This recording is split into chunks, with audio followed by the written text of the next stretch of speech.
Et j'allais partir, j'allais laisser mes enfants, quoi. Et avec l'idée de ne jamais revenir. Et donc, j'ai fait demi-tour. J'ai reposé mon sac et je me suis dit, bah non, ils n'ont rien demandé, en fait. Je suis leur maman, n'importe quoi. Enfin, comme si d'un coup, la lucidité était revenue. Donc, j'ai posé mon sac et je me suis dit, bon, bah maintenant, il faut trouver une vraie solution.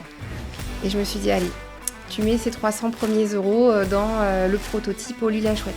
Et après, bah ok, t'as lancé le prototype, tu reçois ta première peluche qui est horrible, hein, on est bien d'accord. Parce qu'entre ce que t'as imaginé, ce que t'as dessiné et le premier truc, le premier jet couture qui t'arrive, tu fais « Ah non, non, non, c'était pas ça que j'avais dans ma tête !» Mais vraiment, moi, ce sur quoi j'ai le plus hâte, c'est de recevoir les messages, les appels, les petites vidéos des mamans qui disent « Mais merci, pas merci à moi, mais merci à la maman, quoi !» Dans ce nouvel épisode de ce podcast, nous avons l'honneur de recevoir Élise, la créatrice d'Oli la chouette, une maman dévouée et infirmière spécialisée en hypnose. Avec Oli, elle a conçu une solution douce pour aider ses enfants à trouver le sommeil plus facilement. Plongez avec nous dans cette belle aventure entrepreneuriale où la tendresse et l'hypnose tissent des rêves apaisants pour les petits. Bonjour à tous et bienvenue sur le podcast. Donc aujourd'hui, on va recevoir Élise d'Oli la chouette. Bonjour Élise. Bonjour. Donc aujourd'hui, en fait, elle va nous expliquer son parcours et comment elle en est venue à mettre en place la chouette Oli qui permet aux enfants de faire dodo. Donc merci à toi Oli d'être présente aujourd'hui. Merci Donc, à vous. nous avons aussi Bastien Piallier qui est avec nous sur la chaîne aujourd'hui. Donc du coup Élise, est-ce que tu peux, donc on a une petite question pour toi. Ce serait un peu nous parler un peu de toi pour que les auditeurs puissent savoir en fait exactement qui tu es et pourquoi tu en es amené à créer en fait tout simplement Oli la chouette. D'accord, très bien. Bah, écoute, donc moi, je suis une maman déjà de 3 enfants, mais avant d'être maman, j'ai mon petit parcours de jeune où j'ai fait mes études d'infirmière et où j'ai découvert à ce moment-là l'hypnose. Donc j'ai travaillé pendant plusieurs années dans des services très techniques et où justement l'hypnose n'avait pas trop de place. Puis je suis devenue maman et là, il y a eu quelque chose qui a changé. Donc j'ai eu ma première fille, j'ai ensuite quitté mon premier travail avec cette envie forte de travailler plus au contact de l'humain encore plus profond. Puis j'ai eu mon deuxième fils qui présente des troubles, qui a un handicap, des troubles de l'attention, de l'hyperactivité, d'autres troubles associés. Et donc là, ma vie a commencé à un petit peu basculer puisque je me suis retrouvée dans une vie que je ne connaissais pas, avec beaucoup de soins sur mon enfant. C'était très difficile. Et puis, j'ai eu ma troisième petite. Et voilà, donc j'ai mes 3 enfants. Et ensuite, j'ai pris un nouveau travail, toujours dans le domaine du soin, en tant qu'infirmière, dans un bloc opératoire. Et il me manquait quand même ce petit côté de l'hypnose que j'adore depuis plus de 10 ans. Et j'ai commencé à l'intégrer un peu dans mon travail au quotidien. Et j'ai ouvert mon cabinet d'hypnothérapeute en janvier, puisque j'avais vraiment envie de passer ce cap-là. Ok. Juste pour l'audience, est-ce que tu peux nous dire à peu près à quel âge tu as eu tes enfants ? Alors, j'ai eu ma première fille à l'âge de 23 ans, et ensuite mon fils à 27 ans, et ma dernière à l'âge de 30 ans, juste avant mes 30 ans. Ok, ça, c'est pour recontextualiser un peu Bien sûr. aussi les choses, parce que c'est vrai qu'avoir un enfant handicapé à 27 ans, c'est un autre challenge que quand on a 35. Enfin, Ouais, là, tu arrives vraiment sur un âge où en général, bah, t'es pas encore assez mature peut-être ou pas assez préparée.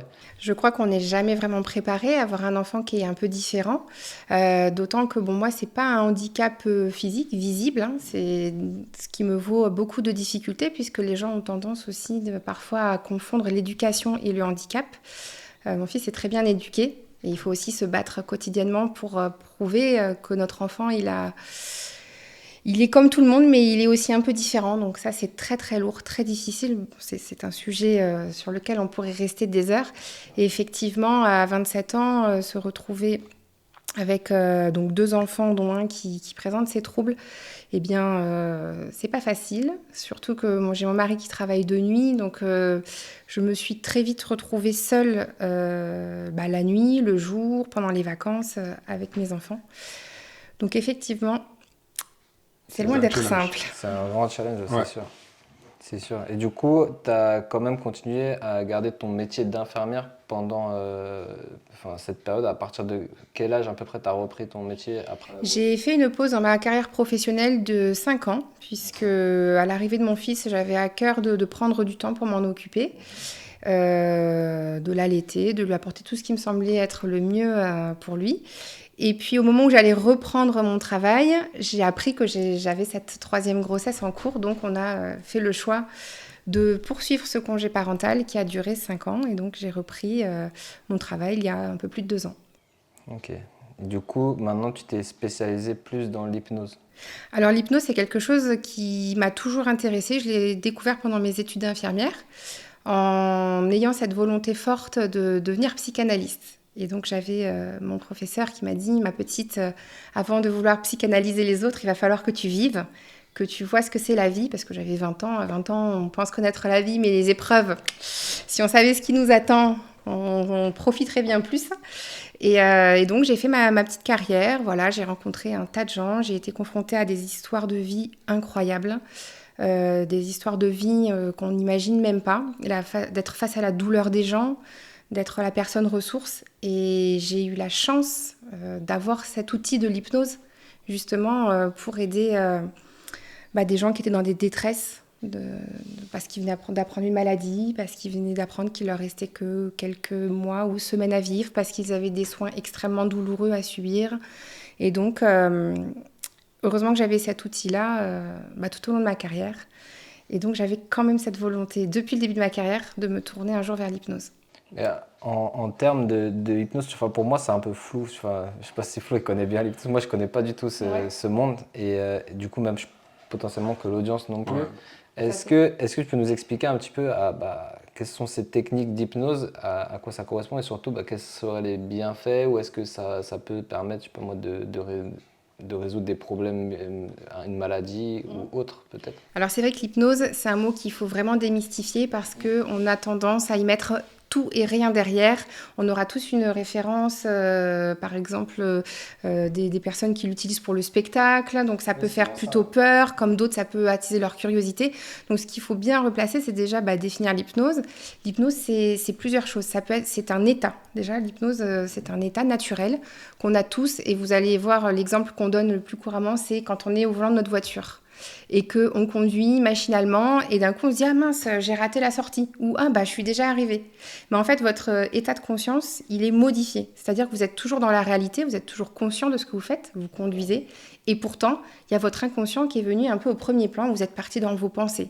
Voilà. Donc c'est cet état-là, un peu l'hypnose, on est là sans être vraiment là. L'hypnose, c'est aussi les techniques qu'on utilise pour atteindre cet état-là. C'est-à-dire qu'on peut l'avoir naturellement, mais on peut aller le chercher, cet état, on peut le provoquer. Donc l'hypnose, c'est aussi les techniques qu'on utilise pour trouver cet état. Donc à partir de là, on peut faire beaucoup de choses. On peut s'amuser, faire des exercices ludiques, faire du spectacle. On peut, par l'hypnose ericksonienne qui va utiliser d'autres principes, venir traiter des troubles, tout ce qui peut être handicapant ou gênant dans notre vie. Donc ça peut aller de l'arrêt du tabac, à la perte de poids, à traiter des phobies, toutes ces choses-là. Travailler le deuil, travailler la confiance en soi, c'est un peu infini en fait. Donc je trouve que c'est très passionnant. Ok, donc c'est quelque chose qui, dès ton plus jeune âge, t'a intéressé, que tu as voulu mettre en pratique sur ton travail au quotidien. Est-ce que tu as par exemple des success stories ou des choses à nous raconter qu'en tant qu'infirmière, tu as pu mettre en place et qui ont aidé avec les techniques d'hypnose à aller mieux ou à guérir certaines maladies? J'ai envie de dire que les success stories, elles sont à chaque fois qu'un patient peut bénéficier de l'hypnose parce que c'est tellement un outil incroyable. Les gens eux-mêmes, parfois quand je suis au bloc opératoire, les gens arrivent pour se faire opérer. Ils ne savent même pas qu'ils vont avoir cette possibilité d'avoir une séance d'hypnose. Et ils arrivent tétanisés, en état de sidération, avec la peur au ventre. Et donc quand j'arrive en leur disant écoutez, je suis hypnothérapeute, si vous voulez on peut prendre 5-10 minutes, je vous fais quelque chose pour vous détendre, pour vous calmer. Donc certains sont très surpris, d'autres oui faites tout ce que vous voulez. Et puis là j'œuvre et les gens se prennent au jeu et à chaque fois c'est une success story puisque ils retrouvent un calme, ils s'apaisent, et quand je vois ce visage qui se retransforme et qui s'apaise, Ça, c'est une success story à chaque fois, en fait. Et bon, j'en aurai des dizaines. Ça fonctionne avec les enfants, puisque je le fais au bloc opératoire avec les enfants. Quand je fais de la street hypnose, quand on fait de l'hypnose ludique pour s'amuser dans la rue, et que les gens, ils s'arrêtent, ils se baladent dans Toulouse, et puis on leur propose une petite séance gratuite pour découvrir, et qu'ils repartent. Oh là, mais c'était incroyable, c'était génial. Ça, c'est génial aussi. Et puis en cabinet, enfin... Voilà, T'as déjà testé sur Flo? Non, pas encore. Non. Mais on a dit qu'on essaierait. On verra. Si c'est je dors direct, on verra bien. Alors ça, ce qu'il faut savoir, c'est que quand tu vois ça à la télé, moi par exemple, si j'arrive et je te dis tu dors, tu pourras jamais dormir comme ça. Okay. Il y a une petite préparation avant. D'accord. Voilà. Ça, c'est aussi intéressant de le savoir parce que on voit ça partout à la télé, sur les réseaux sociaux. Il y en a qui en jouent, mais c'est pas aussi simple que ça. C'est pas une manipulation mentale. Personne ne rentre dans ton esprit. Il y a un travail à faire avant, qui est pas forcément très long, mais il y a quand même une approche à avoir. Ok. Et du coup, donc merci déjà pour cette super présentation. Et j'ai cru entendre aussi que tu avais développé du coup Oli la Chouette. Et comment t'es venue cette idée-là de développer Oli la Chouette du coup? Eh bien, mon petit garçon, donc, qui présente ces troubles, avait énormément de mal à s'endormir. Quand je vous dis énormément de mal, c'est pas une demi-heure à tourner dans le lit, non. C'est des heures à sauter, à faire des pirouettes, à se relever, à hurler. Cette hyperactivité qui était toujours présente, qui n'arrivait pas à s'apaiser. Il n'y avait aucun lâcher-prise. Mais bon, lâcher-prise, c'est un super mot à la mode et c'est comment faire. Donc là, mon petit n'y arrivait pas. Moi, j'étais démunie, fatiguée. J'avais 3 enfants. J'allaitais ma dernière et mon fils me prenait toute mon énergie. Donc, un soir, en fait, tout simplement, comme beaucoup de parents, je pense, et je pense que c'est important de le dire, les mamans ont envie de se barrer de chez nous. Et moi, un soir, j'ai pris mon sac. Mon mari était parti travailler. Je suis arrivée. Les enfants étaient surexcités, les 3. Ça faisait des nuits et des nuits. Mais quand je vous dis des nuits, on compte en années que je ne dormais pas. Bon, voilà, la fatigue accumulée. Et donc, j'arrive à la maison. Ça crie, ça court, ça se tape dessus. Et moi, je suis face à la scène. Et je me dis, mais j'en peux plus, je n'y arrive plus. Je suis désolée, je ne sais pas à qui je parlais à ce moment-là, mais je dis, je m'arrête là, quoi. J'abandonne, je quitte le navire. Vraiment, c'est cette sensation, et c'est dur de le dire parce que forcément, avec le recul, on se dit, mais comment j'ai pu penser ça, quoi. Je suis une maman, on n'a pas le droit. Une maman, c'est nerveux plutôt qu'autre chose. C'était vraiment clairement un manque de fatigue. Et j'ai pris mon sac à main et j'allais partir, j'allais laisser mes enfants, quoi. Et avec l'idée de ne jamais revenir. Et donc, j'ai fait demi-tour.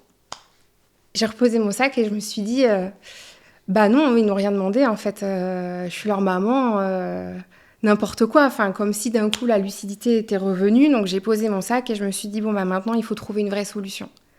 Parce que ça ne peut pas durer. Je ne peux pas continuer à vivre sans dormir. Mes enfants, c'est pareil, ils ne peuvent pas s'y retrouver.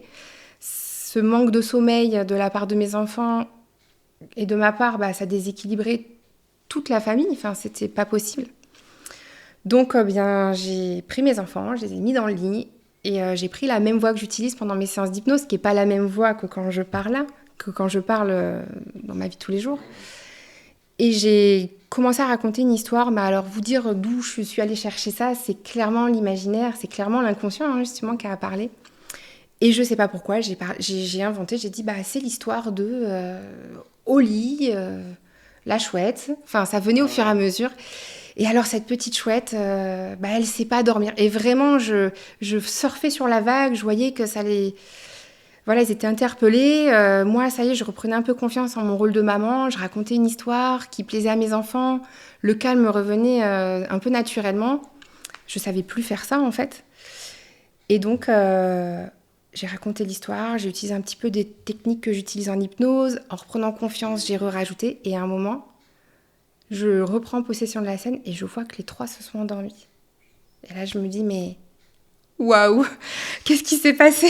Trop bien, parce que des histoires, j'en raconte, c'est pas le problème. me poser avec mes enfants, parler avec eux, c'est mon quotidien. Tu n'avais jamais essayé la technique plus l'approche hypnotique avec eux que... Alors j'avais testé, j'ai fait de l'hypnose avec mon fils sur des moments en journée pour l'apaiser, le calmer. Et finalement, je me rends compte, quand je me fais le film à l'envers, je me dis, mais pourquoi je n'ai pas fait plus tôt cette hypnose-là le soir ? Mais je pense que j'avais trop l'objectif derrière. Je mettais un objectif qui fait que je me détachais peut-être de mon imaginaire, de mon enfant intérieur finalement. Donc c'était plus la professionnelle qui voulait tenter son truc sur son enfant que vraiment la maman qui va chercher dans le fond de ses tripes qu'est-ce qui pourrait fonctionner pour mes petits. Et il y a quand même toute cette part professionnelle de mes compétences qui est venue s'allier à tout ce que j'avais envie de vivre à ce moment-là. Et ça a créé Au lit la chouette. C'est vraiment le jour... la nuit, pour le coup, où Au lit la chouette a été créé. Et plutôt que de m'endormir, parce que j'avais quand même cruellement besoin de sommeil pour en arriver à se dire je pars et je reviens pas, plutôt que de dormir, eh bien, c'est là où il y a une autre femme qui s'est réveillée en moi. Je suis allée allumer mon ordinateur et j'ai écrit tout ce que j'avais raconté, tout ce que je me souvenais de ce que j'avais raconté, parce que je me suis dit, ça, demain, je recommence, je raconte la même histoire. Je ne veux rien oublier de tous les détails. Et donc voilà, c'est comme ça que j'ai commencé à écrire l'histoire et à l'agrémenter au fil des jours, des semaines, rajouter des techniques, modifier la technique, la mettre un peu... Là, la partie technique de l'hypnose est rentrée en jeu à ce moment-là quand j'ai voulu que ça fonctionne tous les soirs. J'avais trouvé le truc qui fonctionnait et je voulais que ça refonctionne tous les soirs. Voilà. Et au niveau de la conception et du design, en fait, tu t'es inspiré de quoi exactement ? On t'a aidé pour l'inspiration ? Tu te l'as fait... Alors, déjà, ce qu'il faut savoir, c'est que comme je le racontais au départ, Au lit la chouette, je ne l'ai absolument pas créé pour les autres. C'est déjà, au départ, c'est une histoire qui est venue me sauver la vie.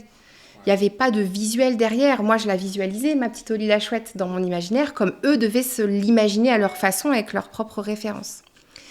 Et donc, à force de raconter l'histoire, parce qu'avant de parler du design, je continue quand même sur l'histoire de Au lit la chouette, avant d'arriver à une peluche. Ça restait une histoire orale. Et j'ai eu envie que mes enfants aillent redormir chacun dans leur lit, parce qu'ils étaient quand même tous les soirs, les 3 dans mon lit. Ouais. Et donc, je me suis dit, je vais m'enregistrer sur un téléphone. D'accord. Et je vais rediffuser l'histoire sur des micro-enceintes dans leur chambre. Ah, c'est cool. Donc, j'ai commencé comme ça. Et ça fonctionnait super bien. Les enfants étaient retournés dormir chacun dans leur chambre. Il y avait un truc qui me chagrinait. C'était... Vous avez quel âge à peu près là ? À ce moment-là, ils avaient 8-9 ans. Ouais, 8-9 ans, 3 ans et 1 an. Donc, je replace un petit peu chacun dans sa chambre pour retrouver un peu de sommeil et d'énergie pour moi. Et ce sont ces micro-enceintes, finalement, qui endorment mes enfants. Et j'aimais pas du tout l'idée, ça me plaisait pas. Enfin, ça fait pas partie de ma vision de la parentalité, de l'accompagnement. Et donc, j'ai dépioté une peluche licorne de ma fille et j'ai calé l'enceinte, la petite enceinte, dedans. Et alors là, j'ai vu le pouvoir de l'association de l'histoire associée à une peluche. Et là, ça a pris tout son sens, en fait. Ma fille, elle a adoré, elle s'est endormie de plus en plus vite. Mon fils, du coup, il a eu envie d'en avoir une aussi. Donc, j'étais là, il faut que je dépiote toutes les peluches, ça va pas, cette histoire. Je vais essayer de trouver un magasin ou quelqu'un qui pourrait me faire une peluche chouette ou voir si je peux pas en acheter une qui existe déjà pour qu'ils aient chacun leur Au lit la chouette. Et je me suis dit, qu'est-ce que j'aimerais bien, comment je la visualise ? Et j'ai commencé à la dessiner. Comme je ne sais pas dessiner, j'ai fait appel à ma grand-mère, qui, elle, a un atelier de peinture que j'ai toujours admiré. J'ai toujours eu envie d'aller peindre, de faire des trucs. Mais bon, je n'avais jamais vraiment de projet. Je ne me suis pas dit, je vais aller faire un tableau. Et bien, ça a pris tout son sens. On a sorti les grandes feuilles, l'aquarelle, la gouache, les crayons à papier, les gommes. Elle m'a sorti tout son matériel. On s'est installés toutes les deux. Et là, on a commencé à dessiner. Je lui dis, mais non, moi, je voudrais des yeux qui soient un peu pailletés avec des fleurs. Et puis, je la vois bien toute ronde. Enfin, vraiment, je la visualisais. Et donc, elle était là, attends, je dessine. Non, pas comme ça. Alors, elle gommait. Après, on a mis des couleurs et tout. Enfin, c'était un super moment. Et donc, là, Au lit la chouette a pris vie sur le papier. Et ensuite, j'ai commencé à contacter une entreprise qui pourrait me faire 2-3 peluches de Au lit la chouette pour mes enfants. D'accord. Et donc, c'est comme ça qu'elle a pris vie. Par contre, le côté entrepreneurial de l'histoire, il démarre encore un peu plus loin. C'est ça qui est intéressant, parce que À un moment, enfin, moi, quand tu me racontes l'histoire, à un moment, je me dis, en fait, je sais pas moi, dans le commun des mamans, je pense qu'il y en a pas, enfin, pas beaucoup qui auraient imaginé partir sur un projet après. Peut-être qu'ils auraient trouvé une peluche qui ressemble un Ouais. peu à ça, ils auraient mis l'enceinte dedans et puis ils auraient conservé ça pour leurs enfants. Plutôt que de se dire, au final, bah, il y a un potentiel business là-dessus. Après, est-ce que c'est vraiment un potentiel business que tu as vu ou plutôt tu avais envie d'aider d'autres mamans à aussi avoir le soutien de l'hypnose pour leurs enfants et si tu avais enfin, si t'avais envie d'aider plus les mamans plutôt que de faire du business. Ah oui, eh ben, alors, clairement, moi, j'étais pas partie sur un business. Déjà, j'ai essayé de survivre. On en est là dans l'histoire. C'est là, il n'y avait pas d'avenir, il y avait pas d'avenir clair qui s'offrait à moi à ce moment-là de l'histoire. J'ai des sœurs, des amies qui ont des enfants, et quand elles ont vu que je reprenais un peu d'énergie, que j'arrivais à retrouver le sommeil, forcément, une solution qui fonctionne. Il y a quelques mamans autour qui disent mais c'est quoi ton truc? Mais fais-nous tester. Donc j'aurais envoyé l'histoire depuis le téléphone. Elles ont pu tester et elles m'ont dit mais attends ton truc là, faut que tu le commercialises. Nous on va en acheter une. Alors moi je rigolais, je dis mais non. Enfin voilà, c'était sous le ton de l'humour. Et puis quand même, voyant que je reprenais un peu du poil de la bête, je me suis dit ce serait quand même un peu égoïste de ne pas partager ça avec les autres mamans. Parce que moi, j'ai fait demi-tour. Mais je connais, en l'occurrence, une maman qui n'a pas fait demi-tour. Okay. Voilà. Et je me suis dit, merde, pardon l'expression, mais du coup, si de toute cette histoire, ça peut aider d'autres parents, d'autres mamans, voire certains enfants qui ont des difficultés aussi, hein. Eh ben, il va falloir que je récupère le peu d'énergie que j'ai pu retrouver et je vais le mettre dans ce projet-là. Et c'est ça, en fait, qui m'a poussée à franchir étape après étape, parce que si j'avais su au départ tout ce que j'allais devoir passer comme épreuve, j'y aurais peut-être réfléchi à 2 fois, mais c'est vraiment ça, en fait, c'est de me dire, moi, s'il y avait quelqu'un qui avait trouvé ça avant moi et qui se l'était gardé pour lui, eh ben, je me serais dit, mince, moi aussi, je suis en galère, moi aussi, j'ai besoin d'aide, en fait. S'il y a quelqu'un qui peut m'aider, et je n'ai pas trouvé cette aide. Alors j'ai acheté tout ce que je trouvais dans le commerce. Vraiment, j'ai tout essayé, tout, enfin, vraiment tout. Et du coup, dans le commerce, là, c'est quoi la proposition actuelle sur le marché par rapport à toi, ton produit qui n'a pas marché? Tu as essayé quoi, par exemple, comme... Alors, j'ai essayé les veilleuses qui envoient de la lumière, des bruits blancs, des histoires, des berceuses. J'ai essayé les temps de câlin, enfin, toutes ces choses qu'on nous vend un peu avec la parentalité positive et que je trouve très bien, hein, mais ça fonctionnait pas. On a acheté des quantités de livres sur des sujets différents. J'ai essayé des boîtes à histoire ou des boîtes à hypnose, des trucs relaxants, mais ça n'allait pas assez loin.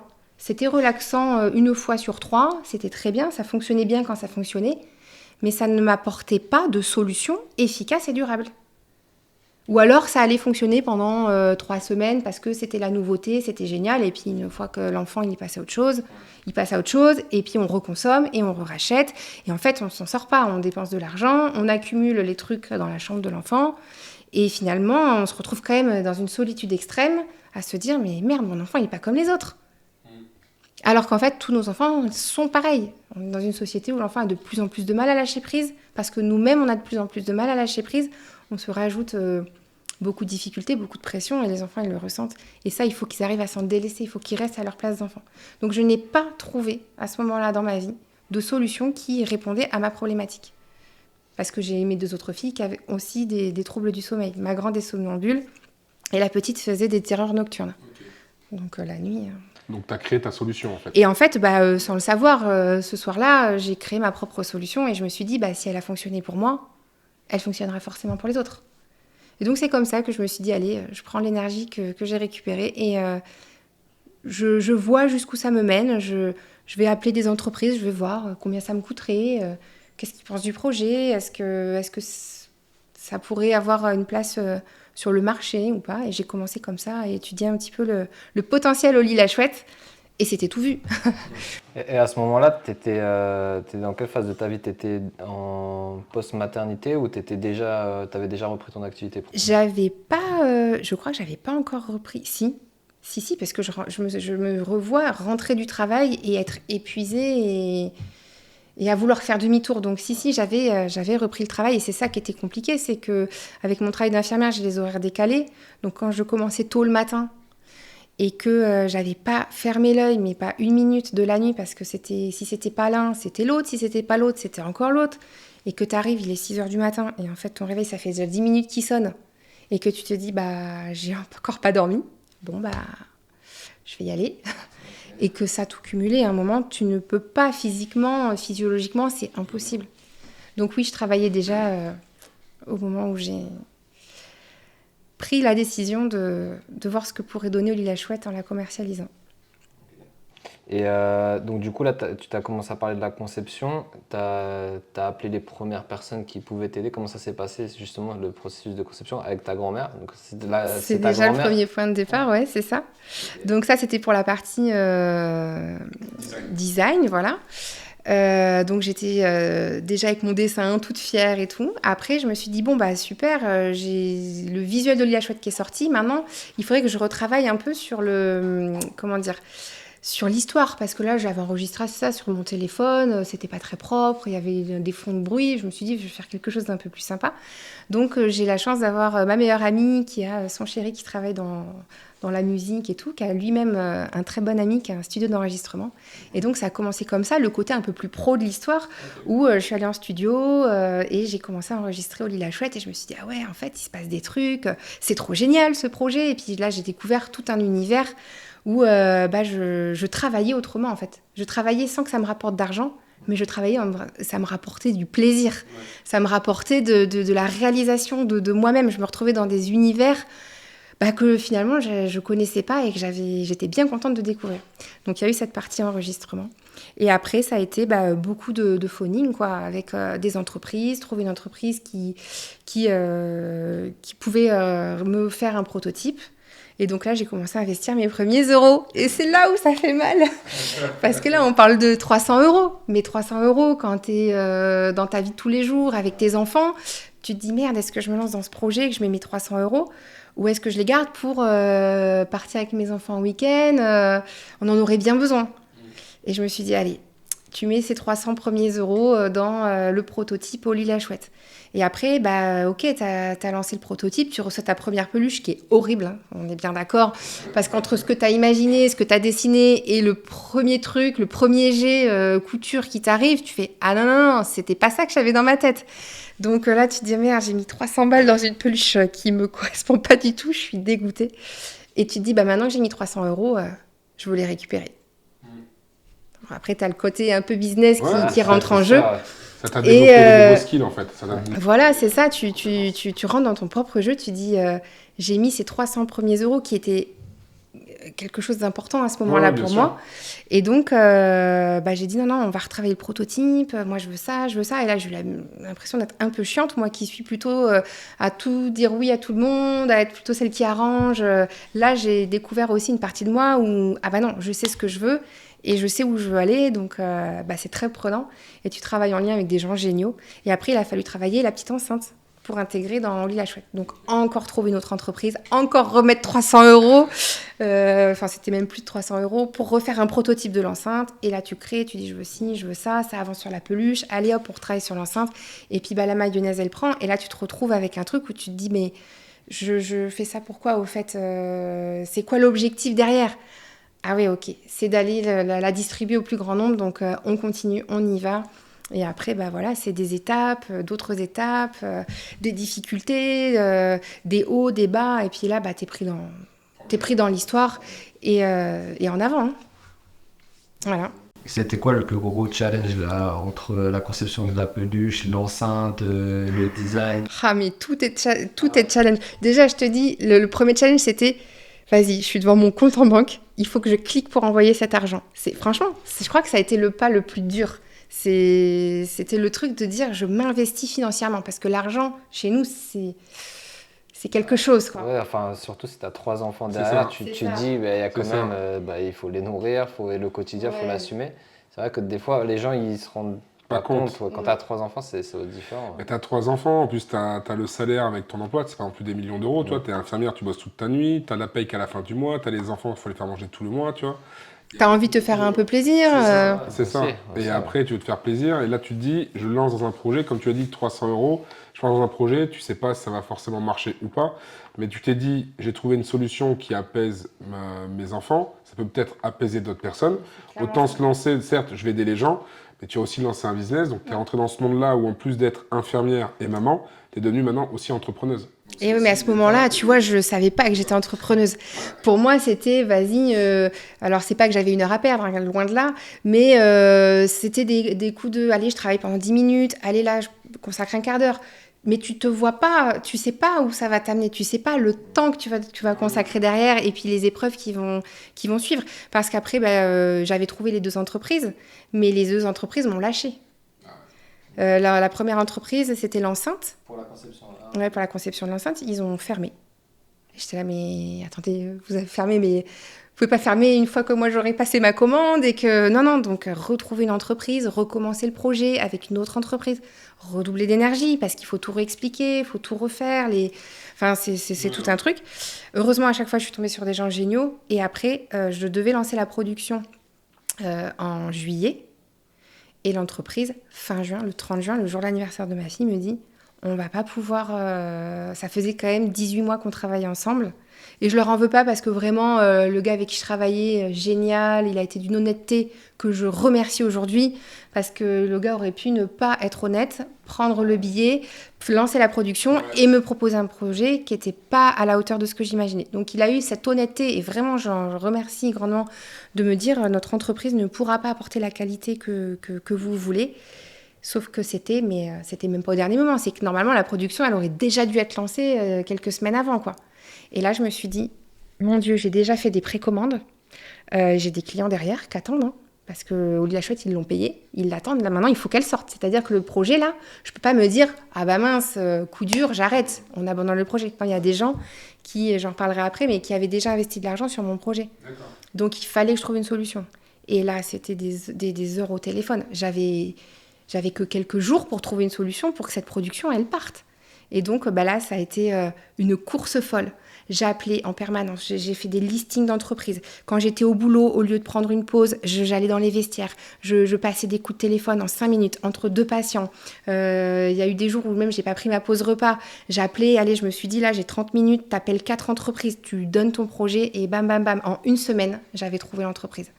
Donc, si je m'étais pas investie à fond comme ça, j'aurais peut-être mis des mois. Mais là, c'était pas le choix. Je retrouve une entreprise géniale qui, au final, après mon projet, à bras-le-corps, a vu le potentiel et ils m'ont dit, non seulement le projet est génial, mais en plus, il mérite d'être ultra quali. Donc, on va le lancer en production dans les ateliers Disney et Marvel. Oh. Donc là, je suis produite dans les ateliers. Ouais. Et ça, c'est... c'est là où tu te dis, mais c'est génial de galérer en fait, parce que ça t'amène à... Ouais. Mais ce soir-là, quand je raconte l'histoire, mais jamais de la vie, je me dis que j'ai quelque chose qui va venir de moi qui sera produit dans des ateliers Disney et Marvel.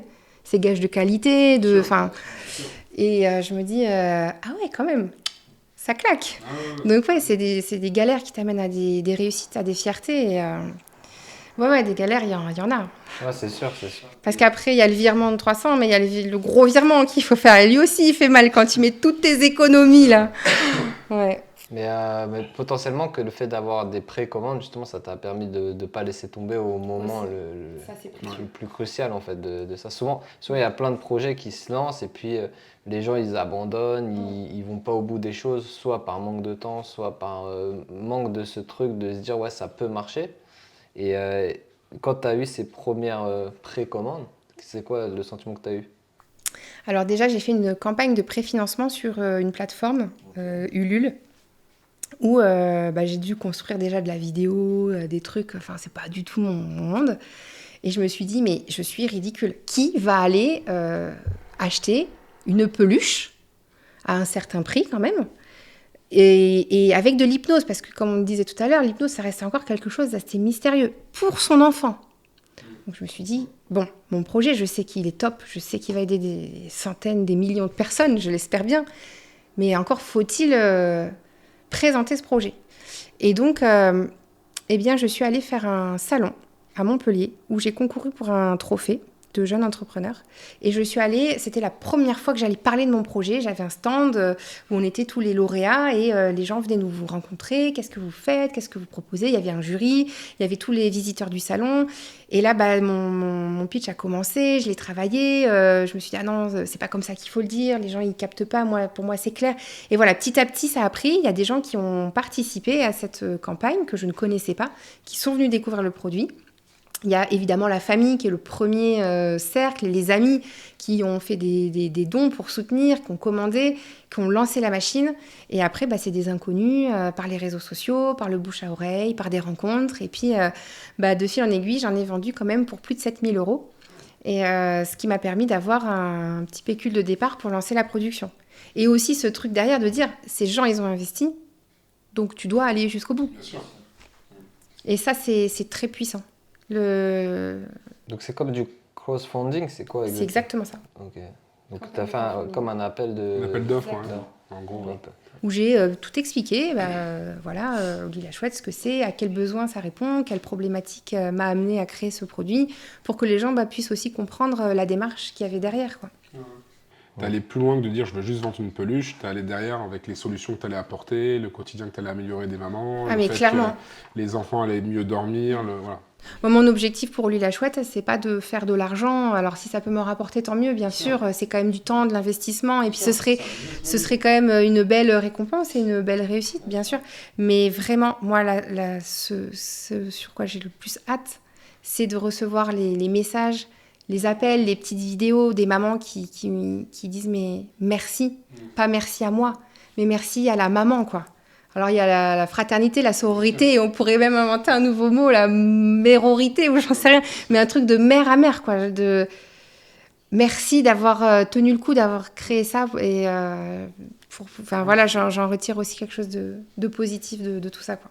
Ouais, ça se voit que c'est pas un projet uniquement pour faire du cash, c'est vraiment Ah mais non, mais Un clairement. projet qui vient du cœur et qui a envie, en fait, tout simplement de partager ce que toi, tu as dû subir aussi à une époque où tu n'avais pas de solution.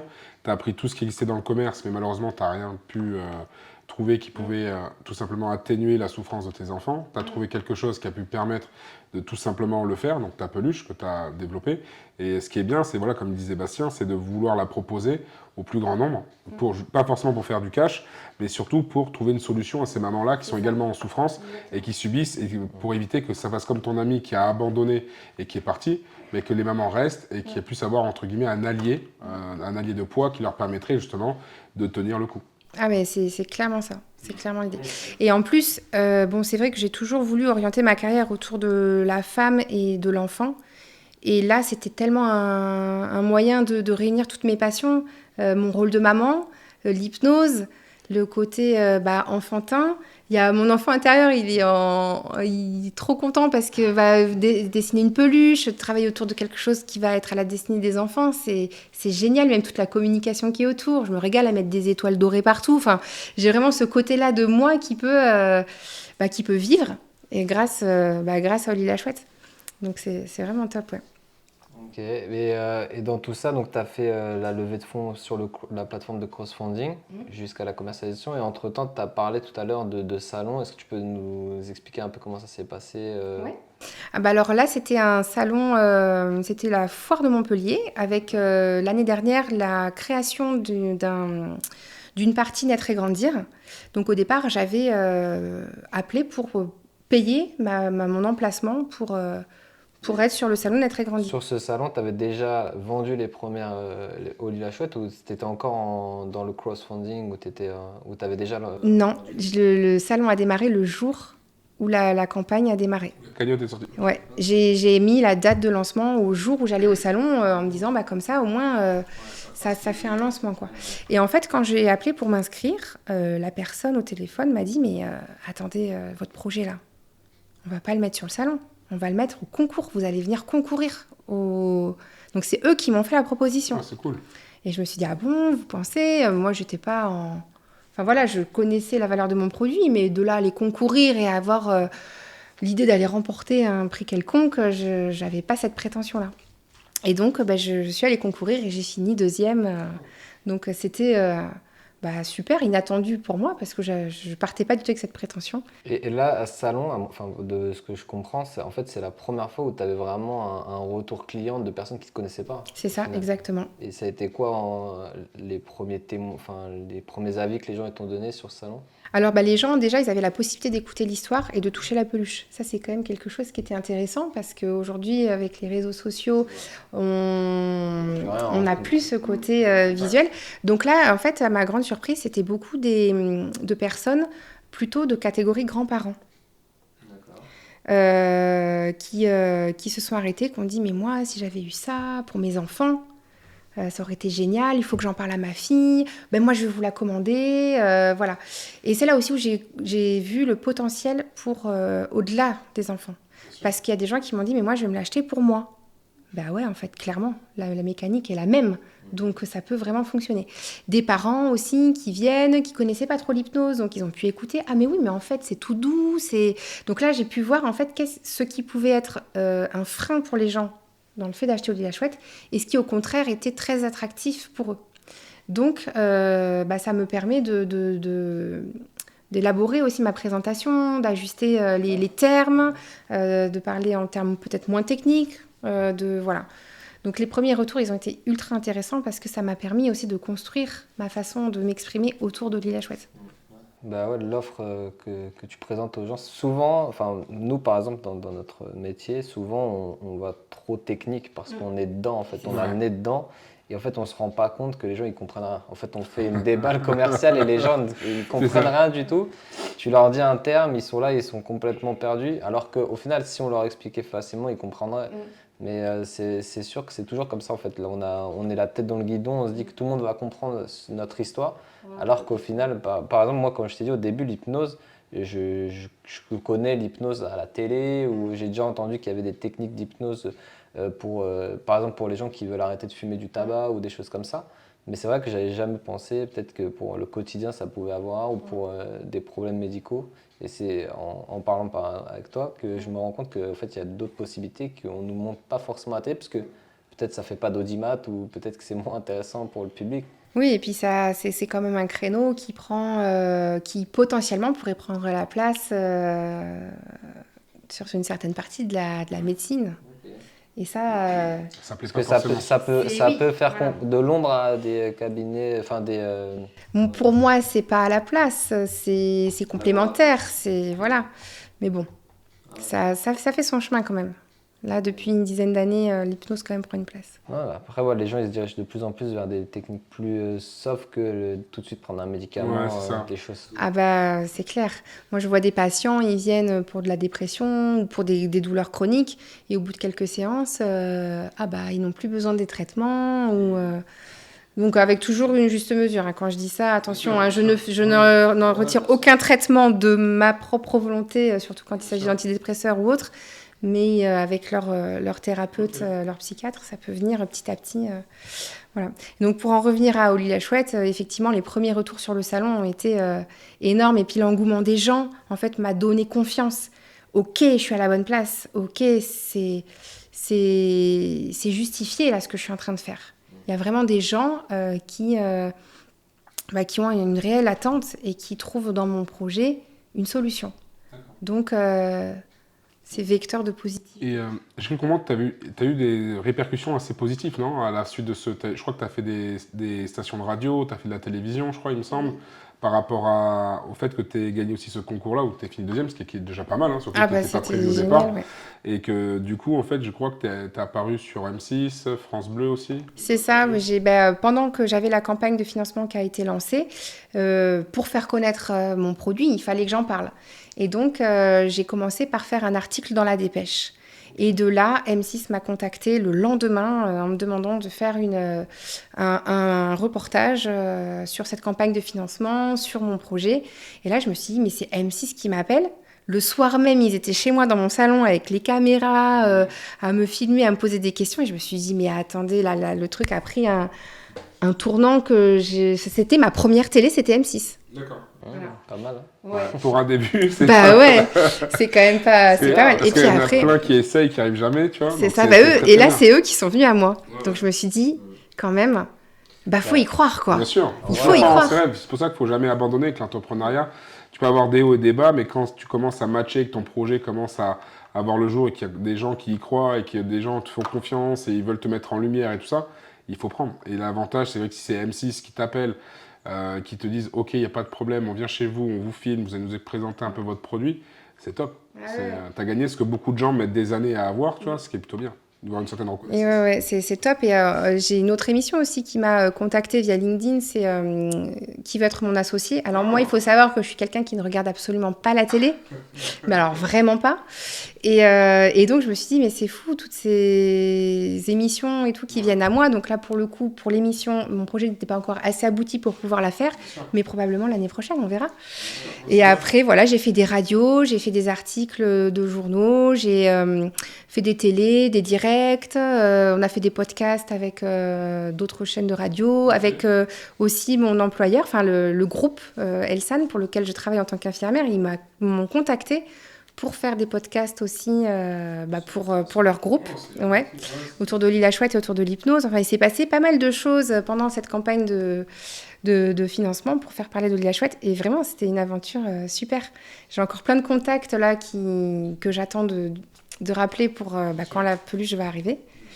Donc, c'est le début.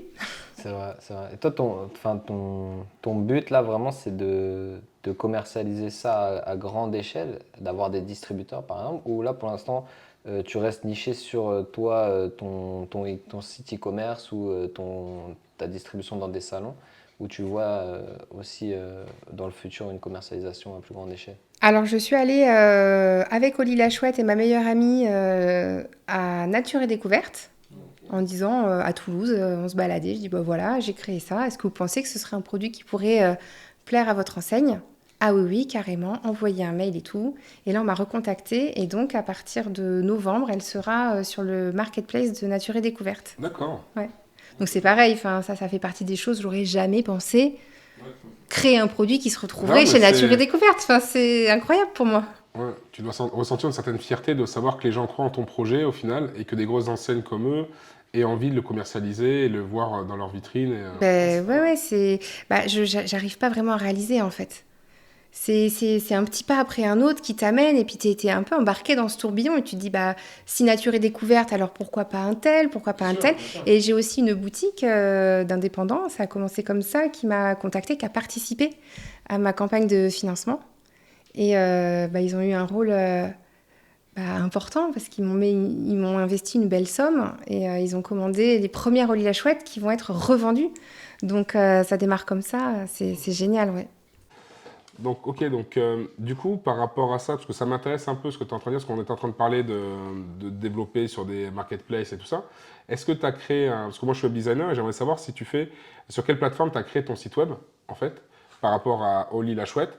Quelle plateforme tu as utilisé, si c'est toi qui l'as fait toi-même, si tu as embauché quelqu'un, le temps que ça t'a pris, à quel moment tu l'as fait de ta vie, tu vois. J'aimerais bien savoir. Écoute, du coup, j'avais ma sœur à l'époque qui avait fait du dropshipping et qui était passée par Shopify. Et comme ça m'intéressait un peu et qu'à ce moment-là, j'étais enceinte, on passait pas mal de temps ensemble, donc j'avais des notions avec Shopify, donc j'ai pas cherché bien loin.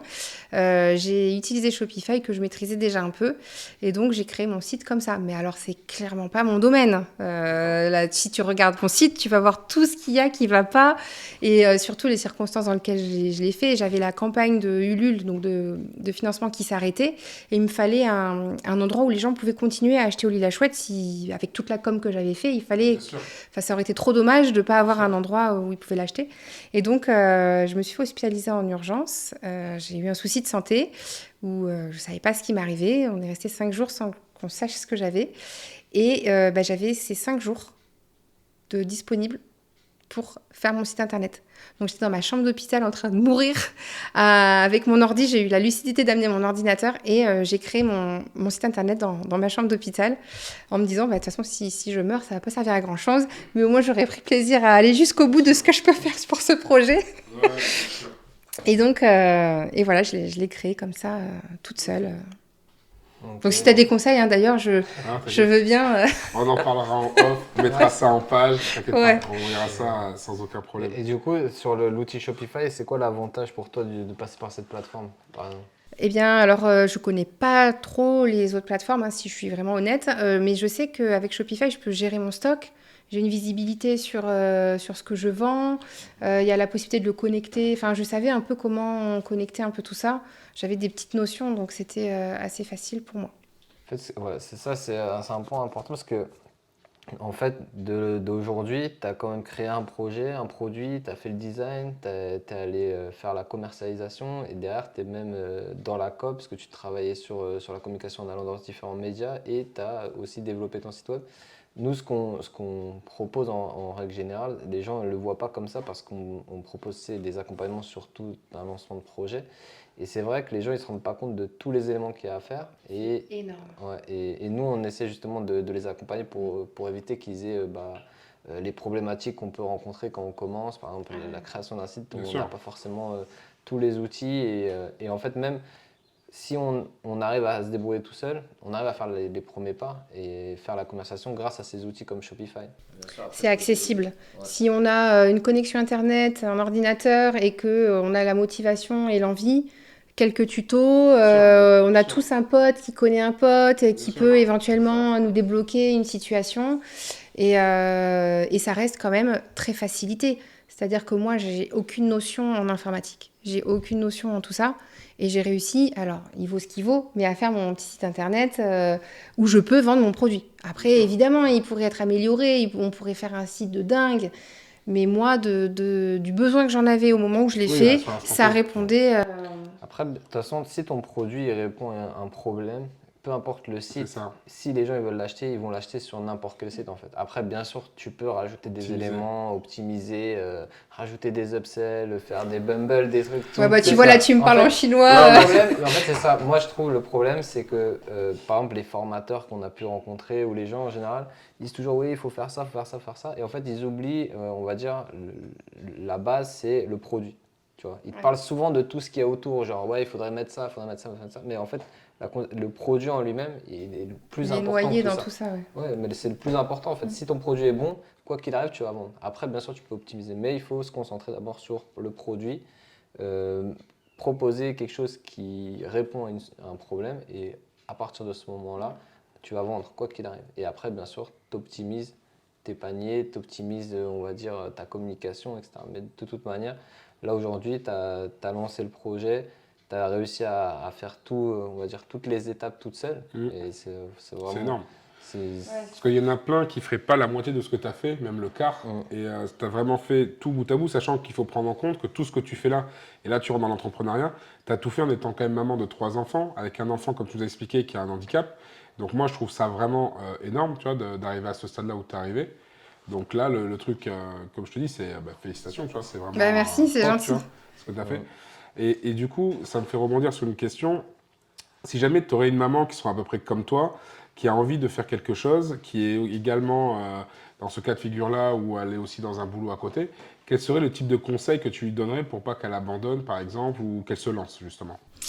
Alors bon, j'ai pas encore la prétention d'avoir des conseils à donner à qui que ce soit, mais vu que tu me le demandes, je dirais déjà rêver, y croire, ne pas se sous-estimer, parce qu'on a quand même tendance à se sous-estimer, et il faut y croire, quoi. Faut pas se démonter, faut y aller. On sait pas ce que l'avenir nous réserve. Autant, mon projet, il fera un flop, et puis je serai allée au bout de mon projet, de mon rêve. Autant je sais même pas encore ce qui m'attend de merveilleux. Enfin, Mais est-ce qu'il y a un moment où tu as failli abandonner dans ce projet? c'était pas loin à plusieurs reprises, hein, quand les entreprises elles te lâchent, quand tu te dis faut investir de l'argent, quand oui oui, il y a eu des moments où C'est quoi qui t'a maintenu? déjà le fait de savoir que j'allais pouvoir aider des parents et des enfants. Ah, tu veux une Olivia chouette? Eh bien oui, les animaux, ils sont réceptifs aussi à toutes Ouais. ces choses. Il est hypnotisé là. Donc, Peut-être qu'il a faim. là, il a faim en fait. Désolé, on a un petit curieux qui est venu voir. Non, Fallait c'est bien, c'est qu'il sent qu'il y a des bonnes ondes, Ouais, c'est ouais. bien. Et du coup, bah oui, bien sûr qu'il y a eu des moments où tu as envie de lâcher, même là, il n'y a pas encore très longtemps, hein, où le cumul du travail, du projet, du cabinet en hypnose, je fais aussi de la formation Ouais, oui, ça. sur l'hypnose, la relaxation chez l'enfant, les 3 enfants. J'ai fait aussi le choix de retourner vivre chez mes parents aussi. C'était quelque chose, ça a été une décision qui n'a pas été facile, mais du coup, ça me permet aussi de développer ce projet. Donc, c'est des choix de vie qui sont impactants et qui m'ont amené aussi à perdre un peu pied à certains moments. Mais voilà, bien entourée, en refixant les objectifs, en reprenant du pas à pas, une étape après l'autre. On voit l'objectif, on voit le rêve, mais on ne focus pas dessus. On avance petit à petit et on voit où ça nous amène. Et ben ça permet d'avancer et d'y croire. Après, moi, je suis une grande rêveuse et je suis plutôt à tendance positive. Donc, je dirais, ouais, de croire en soi. Il faut croire en soi et en ses rêves, de toute façon. Et ne laisser personne, surtout, nous dire que c'est pas possible. Parce que ça, combien de fois je l'ai entendu? Non, c'est souvent ça. C'est vrai que des fois, tu aimes les gens qui sont, comme ils sont pas dans ce domaine-là de l'entrepreneuriat, des fois, ils vont te dire, mais pourquoi tu vas quitter ton boulot, ton CDI, ton machin, tu es quand même dans un grand groupe, ne pars pas, reste là. T'as une bonne Alors, en place. fait, Ouais. c'est ça, en plus, tu as 3 enfants, donc là, tu imagines que tu pars dans un truc, les gens disent, mais pourquoi tu perds ton temps, tu investis de l'argent que tu peux mettre en partant en vacances avec tes enfants. Ah, mais c'est vrai, hein. Là, tu repars chez tes parents. Donc, ça veut dire que là, tu fais. Ce qui est bien, c'est que tu as compris que être entrepreneur, déjà, c'est un boulot H24. C'est pas un truc qu'on fait 8h, 18h ou 17h, tu vois, c'est H24. C'est un état d'esprit, en fait. C'est ça, c'est un état d'esprit. Et c'est surtout que pour franchir certaines étapes, tu as effectivement sacrifié certaines choses, comme par exemple le fait de retourner chez tes parents. C'est qu'en termes de, que ce soit pour l'intimité, pour la vie de famille et tout ça, ça change quelque chose. Mais du coup, c'est que tu es prêt à sacrifier ça pour justement atteindre ton objectif. Parce que tu sais que derrière, la réussite va être plus grande. Ça veut dire que tu es prêt à sacrifier certaines choses pour te permettre de briller plus tard. Donc ça, c'est très bien. C'est une très bonne mentalité. Et c'est ce qu'il faut que les entrepreneurs aient. La plupart du temps, on parle souvent mindset quand on est entrepreneur, dans le sens où tu auras toujours des hauts et des bas, tu auras des doutes, tu auras des fois envie de lâcher prise. Et le fait d'avoir un bon entourage ou d'avoir des gens, des entrepreneurs qui comprennent ce que tu vis, pouvoir échanger, même évoluer, tu vois, c'est pas mal d'être bien entouré, tu vois. On dit souvent que voilà, vaut mieux des fois fréquenter, t'es pas obligé de fréquenter des millions de personnes, mais des gens qui comprennent ton projet, des gens qui savent les sacrifices que tu as fait, les gens qui voient en fait ton objectif, qui disent ah ouais, c'est pas mal, mais que c'est pas des haters, mais plutôt en fait tout simplement des gens qui sont bienveillants et qui vont te donner des conseils, qui vont te donner des tips, qui vont t'aider à avancer, parce qu'ils sont pas jaloux, ils sont juste envie de te voir évoluer et ils sont plutôt satisfaits de voir que t'es allé plus loin que prévu, tu vois. Donc, mais oui, c'est vrai, hein, c'est tout un univers que je découvre, ouais, qui s'ouvre et que je découvre. Et je prends ma place petit à petit au milieu de tous ces entrepreneurs avec cette sensation un peu le syndrome de l'imposteur. Tu te dis, mais non, moi j'ai juste créé une peluche. Enfin, et encore, là, les peluches sont pas encore arrivées, je les ai pas encore vraiment commercialisées. Tu te sens, je me sens pas encore entrepreneuse. Et pourtant, quand je regarde en arrière et que je vois tout ce que j'ai fait, je me dis, mais si, en fait, mais si, clairement. Donc, c'est ça qui est cool, ouais. C'est ça, parce qu'un entrepreneur, c'est quelqu'un qui, d'où son nom, entreprend des choses que les autres ne font pas. Il n'y aurait pas eu d'entrepreneur, il n'y aurait peut-être pas eu de voiture, il n'y aurait pas eu d'ordinateur, il n'y aurait pas eu Internet. Tu vois ce que je veux dire? C'est que les gens qui entreprennent, forcément, les gens vont être critiqués au début parce qu'ils disent « Oh, ça se fera jamais ». Comme pour Internet quand ça s'est lancé, comme pour Amazon quand il a lancé ses bouquins numériques, ils lui ont crié à la gueule. Mais au final, ce qui s'est passé, c'est que le mec, c'est le plus grand postier du monde, tu vois. Et il fait des trucs de malade. Et il y en a plein d'autres qui le font parce qu'on ne leur a pas cru en eux. Et ils y sont allés. On a plein d'entrepreneurs à succès. Il y en a qui se louent. Il y en a qui réussissent. Après, il y en a qui n'écoutent pas forcément les conseils, parce que des fois, on aide aussi les pros. On les conseille dans leur développement. Ceux qui vont écouter peuvent très bien marcher, d'autres non. Tout dépend de ce qu'on leur met un conseil. Je pense par rapport à tes clients, vous les compètes. Ah ouais. C'est ça. On peut donner des conseils, tu vois, et après, c'est à toi d'écouter ou pas, parce que certains vont se dire, mais quitter pour me donner des conseils, on est là des fois pour développer ton business. Mais c'est ça, on peut pas avoir toutes les compétences en une personne. Donc à un moment, il faut savoir se dire, voilà, il y a des gens qui savent faire et se tourner vers les bonnes personnes. C'est ça aussi qui fait la réussite d'un projet, parce qu'il suffit pas d'avoir une idée. Hein. Non, il faut entourer, des conseillers. Non, mais c'est là. Je sais pas si tu as d'autres questions. En tout cas, moi je pense que là sur cette émission, on a vu tous les points qu'on voulait. Est-ce que toi tu as un mot à dire à l'audience, peut-être pour présenter plus, on va dire de manière commerciale, le produit? Alors bon, c'est pas vraiment trop mes compétences. Un pitch Mais- commercial. Alors, ça fait 30 cm de haut, un bec jaune, des Non, coups, c'est pas tellement commercial, mais je pense que c'est plus une sensibilité que je pense beaucoup de parents comprendront. C'est s'ils ont des difficultés réelles avec leurs enfants, ils n'arrivent pas à les coucher, leur enfant a peur d'aller au lit, il se réveille plusieurs fois la nuit, ou alors il fait des nuits entrecoupées, il a des micro-réveils, enfin ça peut être pour beaucoup de problématiques. Hors problématique médicale, on est bien d'accord. Vraiment, moi, Oli la Chouette, je l'ai conçu pour ça. Et en plus, ce que j'ai pas précisé, mais ça fait partie des choses à dire, c'est Oli la Chouette, elle va travailler sur l'instantané, au moment où l'enfant écoute l'histoire. Mais c'est là le pouvoir de l'hypnose, c'est qu'à force de répétition d'écoute, il y a des ancrages qui vont venir se faire, et l'enfant, au fur et à mesure, n'aura plus besoin d'Oli la Chouette, puisque le travail aura été fait, le côté thérapeutique de Oli la Chouette est fait. Moi, mes enfants aujourd'hui, ça fait presque 2 ans qu'ils utilisent Oli la Chouette. Au départ, il y a eu un moment où ils l'ont beaucoup consommé, on va dire, tous les soirs, ils avaient besoin parce que ça les cadrait dans l'accompagnement au sommeil. Aujourd'hui, ils n'en ont plus besoin. Et quand ils sentent qu'ils ont une journée chargée émotionnellement, ou que, alors ça c'est moi qui le retraduis comme ça, mais qu'ils sentent qu'ils ont du mal à lâcher prise, à s'endormir, ils me réclament Oli la Chouette. Et maintenant, au son même des quelques petites notes de musique, mon fils, c'est l'exemple le plus incroyable. Il ronfle. Et je me suis dit, il faut que j'achète une caméra infrarouge parce que les gens ne vont pas me croire. Il faut que je le filme, que j'allume. Mais en fait, c'est que son inconscient, il sait qu'il a une solution apaisante qui va arriver. Et rien que ça, il lâche prise et pouf, il va vers le sommeil. Donc, j'ai pas un truc commercial à dire, j'ai juste mon expérience à partager, l'expérience des gens qui l'ont testé autour, qui a des témoignages qui vont arriver, et je pense que les témoignages des gens qui ont investi et qui reviendront, c'est ça qui fera la pub. Moi, j'ai pas de pub commerciale à faire, parce que je l'ai pas créé pour le vendre. Donc, c'est en ça qu'il n'y a pas de pub. Il y a juste le témoignage et la réalité de ce que ça... du résultat, quoi. Donc, c'est le nouveau doudou pour 2024, alors. Voilà, doudou, pas doudou, accompagnement, aide, voilà. Le nouveau doudou pour les enfants. Non, mais...